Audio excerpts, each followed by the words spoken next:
بسم اللہ الرحمن الرحیم۔ السلام علیکم ورحمۃ اللہ وبرکاتہ۔ ویورز، آج میں آپ کو صلاح الدین ایوبی کی ہسٹری بتانے جا رہا ہوں۔ اگر آپ کو میری ویڈیو اچھی لگے تو میرے چینل کو لائک کیجئے، شیئر کیجئے، سبسکرائب کیجئے۔ صلاح الدین ایک ممتاز کرد خاندان میں پیدا ہوا تھا۔ اس کی پیدائش کی رات اس کے والد نجم الدین ایوب نے اپنے خاندان کو جمع کیا اور حلب چلے گئے۔ وہاں شمالی شام کے طاقتور ترک گورنر عماد الدین زنگی ابن آق سنگور کی خدمت میں حاضر ہوئے۔ بالبیک اور دمشق میں پلے بڑھے، صلاح الدین بظاہر غیر ممتاز نوجوان تھا جس میں عسکری تربیت سے زیادہ مذہبی علوم کا ذوق تھا۔ اس کا باقاعدہ کیریئر اس وقت شروع ہوا جب اس نے اپنے چچا اسر الدین شرقو کے عملے میں شمولیت اختیار کی، جو امیر نور الدین کے ماتحت ایک عام فوجی کمانڈر تھا، جو زنگی کا بیٹا اور جانشین تھا۔ یروشلم کی لاطینی بادشاہت کے لاطینی عیسائی حکمرانوں کو اس کے گرنے سے روکنے کے لیے شیرکو کی قیادت میں مصر میں 3 فوجی مہمات کے دوران یروشلم کے بادشاہ امرک اول کے درمیان ایک پیچیدہ سہ رخی جدوجہد تیار ہوئی۔ شاور مصری فاطمی خلیفہ کا طاقتور وزیر اور شرقو کی موت کے بعد اور شاور کے قتل کا حکم دینے کے بعد صلاح الدین 1169 میں 31 سال کی عمر میں مصر میں شامی فوجوں کا کمانڈر اور وہاں فاطمی خلیفہ کا وزیر مقرر ہوا۔ ان کے اقتدار میں نسبتاً تیزی سے اضافہ نہ صرف اس کے کرد خاندان کی نسلی اقربا پروری بلکہ اس کی اپنی ابھرتی ہوئی صلاحیتوں سے بھی منسوب ہونا چاہیے۔ مصر کے وزیر کے طور پر اسے بادشاہ کا خطاب ملا، حالانکہ وہ عام طور پر سلطان کے نام سے جانا جاتا تھا۔ صلاح الدین کی پوزیشن میں مزید اضافہ ہوا جب 1171 میں اس نے مصر میں سنی اسلام کی واپسی کا اعلان کرتے ہوئے کمزور اور غیر مقبول شیعہ فاطمی خلافت کو ختم کر دیا۔ اگرچہ وہ ایک وقت تک نظریاتی طور پر نور الدین کا ولی رہا، لیکن یہ تعلق 1174 میں شام کے امیر کی موت کے ساتھ ختم ہو گیا۔ مصر میں اپنے زرعی اثاثوں کو مالیاتی بنیاد کے طور پر استعمال کرتے ہوئے صلاح الدین جلد ہی ایک چھوٹی لیکن سخت نظم و ضبط والی فوج کے ساتھ شام چلا گیا۔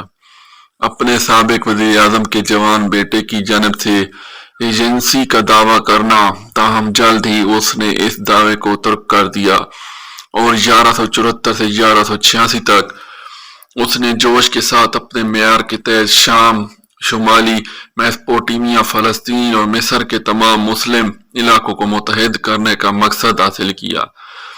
یہ اس نے ہنرمند سفارتکاری کے ذریعے حاصل کیا۔ جب ضرورت پڑنے پر فوجی طاقت کے تیز اور پرعزم استعمال کی حمایت حاصل کی، دھیرے دھیرے اس کی شہرت ایک سخی اور نیک لیکن ثابت قدم حکمران کے طور پر بڑھی، جو دکھاوے، بے حیائی اور ظلم سے عاری تھی۔ اس تلخ اختلاف اور شدید دشمنی کے برعکس، جس نے اس وقت تک مسلمانوں کو صلیبیوں کے خلاف مزاحمت میں رکاوٹ ڈالی تھی، صلاح الدین کی واحد مقصدیت نے انہیں جسمانی اور روحانی طور پر دوبارہ مسلح کرنے پر آمادہ کیا۔ صلاح الدین کا ہر عمل جہاد یا مقدس جنگ کے خیال سے شدید اور غیر متزلزل عقیدت سے متاثر تھا۔ مسلم مذہبی اداروں کی ترقی اور پھیلاؤ کی حوصلہ افزائی کرنا ان کی پالیسی کا ایک لازمی حصہ تھا۔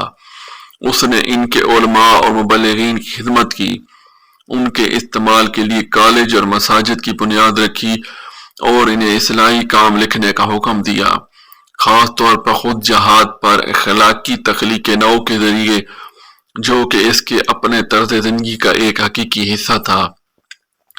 اس نے اپنے دائرے میں کچھ ایسا ہی جوش اور ولولہ پیدا کرنے کی کوشش کی جو مسلمانوں کی پہلی نسلوں کے لیے اس قدر قیمتی ثابت ہوئے تھے جب 5 صدیاں پہلے وہ عادی معلوم دنیا فتح کر چکے تھے۔ صلاح الدین نے طاقت کے فوجی توازن کو اپنے حق میں کرنے میں بھی کامیابی حاصل کی۔ نئی یا بہتر فوجی تکنیکوں کو استعمال کرنے کی بجائے بڑی تعداد میں بے قابو قوتوں کو متحد اور نظم و ضبط کے ذریعے جب آخر کار 1187 میں وہ لاطینی صلیبی سلطنتوں کے ساتھ جدوجہد میں اپنی پوری طاقت جھونکنے میں کامیاب ہوا تو اس کی فوجیں ان کے برابر تھیں۔ 4 جولائی 1187 کو اپنی فوج کی اچھی سمجھ اور اپنے دشمن کی طرف سے اس کی غیر معمولی کمی کی وجہ سے صلاح الدین نے شمالی میں تبریز کے قریب بتین کے مقام پر صلیبیوں کی ایک تھکی ہوئی اور پیاسی فوج کو ایک ہی جھٹکے میں پھنسایا اور تباہ کر دیا۔ فلسطین اس ایک جنگ میں صلیبیوں کی صفوں میں اتنا بڑا نقصان ہوا کہ مسلمان جلدی یروشلم کی تقریباً پوری سلطنت کو زیر کرنے میں کامیاب ہو گئے۔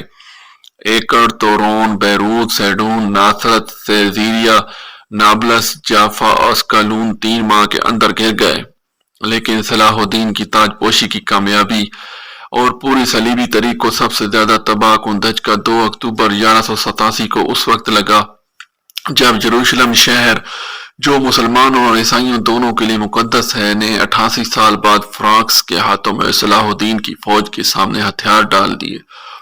صلاح الدین نے 1099 میں یروشلم میں مسلمانوں کے قتل عام کا بدلہ شہر کے تمام عیسائیوں کو قتل کر کے لینے کا منصوبہ بنایا، لیکن اس نے انہیں ان کی آزادی خریدنے کی اجازت دینے پر رضامندی ظاہر کی، بشرط یہ کہ عیسائی محافظ مسلمان باشندوں کو بے دریغ چھوڑ دیں۔